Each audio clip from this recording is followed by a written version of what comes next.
안녕하세요. 책 읽어주는 애제일 강미경입니다. 진해 동부교회 신혜숙 사모님과 김기혜 목사님은 하나님을 사랑하고 서로를 뜨겁게 사랑하면서 40년 목회를 해오셨는데요. 옛들에 핀 호야꽃처럼 아름다운 이야기 전해드릴게요. 남편 김기혜 목사는 진해 동부교회 담임 목사가 된 후 이렇게 말했다. 목사는 등 따시고 배부르면 타락합니다. 목사의 생활은 그 교회 교인들의 평균 수준보다 조금 못한 정도로 좀 부족한 듯 살아야 합니다. 그리고 교역자 사례비는 가족 수대로 정합시다. 담임 목사든 부목사든 모든 사역자는 하나님 앞에서 동등하니 담임 목사라고 더 많이 받을 수는 없습니다. 목사는 돈, 여자, 명예를 늘 조심하고 멀리해야 합니다. 저는 70세 이하의 여자와는 악수도 하지 않겠습니다. 여성도를 신방하고 상담할 때는 반드시 여전도사와 사모와 동행하겠습니다. 이런 원칙을 정하고 설교 시간에 선포했으며 은퇴할 때까지 철저히 지켰다. 대외적인 감투를 쓰지 말고 우리 교회 목회를 잘 하자는 뜻으로 남편 서재에는 목양일념이라는 액자가 은퇴할 때까지 걸려 있었다. 남편은 설교 준비를 참 힘들게 했다. 주일 설교를 마치면 다음 주일 설교 본문을 출력해서 가지고 다니며 수시로 본문 말씀을 깊이 묵상했다. 토요일은 하루 종일 설교 준비를 했는데 얼마나 힘들었으면 내게 이런 말을 했다. 당신은 아들 둘 낳을 때 산고를 겪고 끝났지만 나는 매주 아기 낳는 고통보다 더한 산고를 거쳐서 설교 준비를 한다오. 그래서 남편은 설교에 대한 부담감 때문에 과민성 대장염을 달고 살았다. 강단에 올라가면 예배 마칠 때까지 화장실에 갈 수 없는 환경이니 설교를 시작하기 전까지 늘 배가 아프다고 했다. 그래서 강단에 올라가기 전에는 항상 화장실에 10분 정도 앉아 있다가 올라갔고 설교 전에는 밥을 먹지 않았다. 그렇게 전심전력을 다해 주일 사역을 마치고 나면 월요일에는 편두통이 심하게 와서 눈물이 줄줄 흘러내릴 정도로 고통스러워했다. 나는 남편을 목사로서 참 존경한다. 바른 목회 신념을 가지고 하나님 앞에서 정직하고 성실하고 겸손하게 40년 목회길을 한결같이 걸어온 남편의 삶을 가장 가까이에서 지켜본 사람으로서 말이다. 결혼과 동시에 나는 27살의 사모가 되자 참 두려웠다. 사모로서 어떻게 살아야 할지, 목회자인 남편을 어떻게 내조해야 하는지 아무것도 몰라 서점에 가서 사모학이라는 책과 사모들이 쓴 책을 사서 읽었다. 하지만 그 책들을 읽으면서 나는 오히려 좌절했다. 교인들보다 먼저 새벽 3시부터 교회 가서 기도하는 사모님, 매일 밤마다 교회 와서 철야기도 하는 사모님, 남편 목사님을 도와 교회를 부흥시킨 사모님들의 이야기를 읽으며 더욱 두려워졌다. 남편은 결혼할 때 내게 말했다. 사모는 늘 3가지 준비를 하고 살아야 합니다. 신방 갈 준비, 이사 갈 준비, 죽을 준비. 사모는 교회에서 보일 듯 말 듯 해야 합니다. 너무 설쳐서 드러나도 안 되고 너무 뒷전에 있어 안 보여도 안 되고 보일 듯 말 듯. 그리고 사모는 교인 가정에 공식적으로 신방은 가되 사적으로 놀러 가면 안 되며 교인 중에 특별히 가깝게 지내거나 친한 사람이 있어서도 안 됩니다. 사모는 교회 안에서 어떤 지위도 없지만 모든 곳에 다 있어야 하는 애매한 자리, 외로운 자리였다. 나는 구역장을 맡아 14년 동안 구역 예배를 이끌었고 화요일에는 노인대학에서 성경 이야기를 전해드리고 수요일에는 유치원 설교, 교회 신방 일정이 생기면 남편과 함께 동행했으며 하루에 2번씩도 장례 예배에 뛰어다녔다.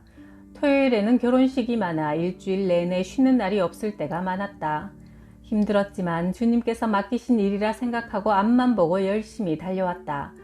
그런데 점점 시간이 갈수록 과부하가 걸리기 시작했다. 늘 피곤한 상태로 살다 보니 편도가 심하게 부어 물도 삼키기 힘들게 되고 몸살을 자주 앓았으며 신경성 위장병으로 소화제를 달고 살았다. 늘 마음을 조아리며 살얼음판을 걷는 느낌으로 마음을 편하게 내려놓지 못하고 항상 마음을 들고 살았다. 사모가 된 후부터 한 번도 마음 편히 살지 못했는데 그건 남편도 마찬가지였다. 이렇게 지친 우리가 목회를 계속하면 앞으로 우리 교회는 부흥하기 힘들겠다는 생각이 들어 조기 은퇴를 결심했다. 동부교회에서 30년 동안 목회한 만 60세에 은퇴했다. 많은 사람들이 물었다. 목사님, 왜 그렇게 빨리 은퇴를 해요? 너무 빠르지 않아요? 남편은 대답했다. 나이로 봐서는 좀 빠른 듯 하지만 한 교회에서 30년 동안 목회했으니 저는 만기 제대를 한 거라고 생각합니다. 제 그릇은 여기까지라 교회를 위해 더 능력 있는 후배 목사에게 담임 목사 자리를 내어주고 이젠 강단에서 내려와 제가 설교했던 대로 강단 아래에서 교회를 위해 충성하는 삶을 한번 살아보고 싶습니다. 남편이 말했다. 여보, 나도 은퇴하면 부엌을 장악해야겠어. 남자들이 은퇴하면 매일 집에 있으면서 삼식이가 되어 눈치덩어리가 된다는데 나는 내가 직접 요리해서 절대로 눈치덩어리가 되지 않고 당신을 섬길 거야. 그 말대로 남편은 은퇴 후 부엌을 장악하고 요리하기 시작했다. 핸드폰에 레시피를 잔뜩 저장해두고 그날 하고 싶은 요리를 정하여 직접 장을 보고 요리한다. 나는 요리에 별 취미가 없는데 남편은 요리가 재미있다며 새로운 취미 생활을 찾았다며 즐거워한다. 남편은 손도 빠르고 음식도 맛있게 한다. 덕분에 나는 날마다 세상에서 최고로 맛있는 밥, 남이 해주는 밥, 그것도 남편이 해주는 밥을 먹고 산다. 전통적인 남자와 여자의 역할 구분에 매이지 않고 각자 은사대로 좋아하고 잘 할 수 있는 일을 하며 살아가니 서로 행복하다. 나는 은퇴 후 진해를 떠나는 것이 좋겠다고 했지만 남편의 생각은 달랐다. 한국교회 목사님들이 은퇴를 하면 평생 목회해온 교회에 출석하지 못하고 다른 교회로 가시는 분들이 많아. 그런데 다른 교회들도 은퇴 목사님이 오시는 것을 달가워하지 않지. 그래서 은퇴 목사님들끼리 교회를 만든 곳도 있는데 나는 내가 30년간 설교했던 강단에서 내려와 우리 교회에서 내가 설교했던 대로 살아보고 싶어. 성가대도 하고 구역장도 하면서 교회를 위해 충성하는 삶을 살다가 우리 교회에서 죽고 싶어. 네덜란드에서는 목사가 열심히 사역하다가 은퇴하면 그 교회에서 평신도로 조용히 섬긴대. 우리는 1년간 제주도 울릉도에서 지내며 동부교회를 잠시 떠났다가 1년 뒤 다시 돌아와서 우리 부부는 성가대원으로 임명받았다. 남편은 테너로 나는 엘토로 찬양하는 것이 참 행복하다. 남편과 나는 다음 주일 찬양할 곡을 집에서 각자 열심히 연습한다. 결혼 전까지 15년 동안 해왔던 찬양대를 사모가 된 후로는 하지 못했는데 이제 다시 찬양대로 섬길 수 있게 되어서 참 좋다. 어떤 사람들은 은퇴하고 부부가 하루 종일 같이 있다 보면 많이 싸운다고들 하는데 우리 두 사람은 서로 상대방의 시간과 공간을 존중해주며 따로 또 같이 하는 일상에 싸울 일이 없다. 인생 1막을 잘 마무리하고 새롭게 시작하는 인생 2막을 이토록 아름답고 행복하게 살 수 있게 해주신 하나님의 은혜가 참으로 놀랍고 감사하다. 어린 시절 순수한 마음으로 내 꿈은 복음 전하는 목사가 되고 싶었고 목사가 안 되면 사모라도 되겠다고 했다. 그러나 나이 들어 청년이 되자 세상에는 재미있는 일들 즐길 거리가 많다는 것을 알고는 평신도와 결혼하여 적당히 세상 재미도 보고 교회 봉사도 하면서 살겠다는 생각을 하게 되었다. 그래서 하나님과 타협하려고 다시 기도했다. 하나님, 사모는 제게 안 맞는 것 같아요. 그냥 평신도로 교회 잘 섬기고 남편이 장로가 되도록 도우고 헌금도 많이 할게요. 그런데 어느 집사님이 신학생을 소개해 주어 만났더니 대화를 시작하자마자 말이 너무나 잘 통했다. 우리는 첫 만남에서 3시간도 넘게 계속 이야기를 나누었고 전혀 지루하지 않았다. 나는 두 번째 만났을 때 왠지 이 사람과 결혼할 것 같은 불안한 예감이 들어 양산 감림산 기도원에 가서 3일 금식하며 기도했다. 하나님, 저는 사모가 될 자격이 없습니다. 몸도 약하고 일도 잘 못해요. 주님이 더 잘 아시잖아요. 그런데 갑자기 큰 음성이 들렸다. 네가 하는 것이 아니라 내가 하게 할 것이다. 네 힘으로 하는 것이 아니라 감당할 힘을 주는 이도 나다. 그 음성이 가슴을 팍 치며 마음에 들려왔다.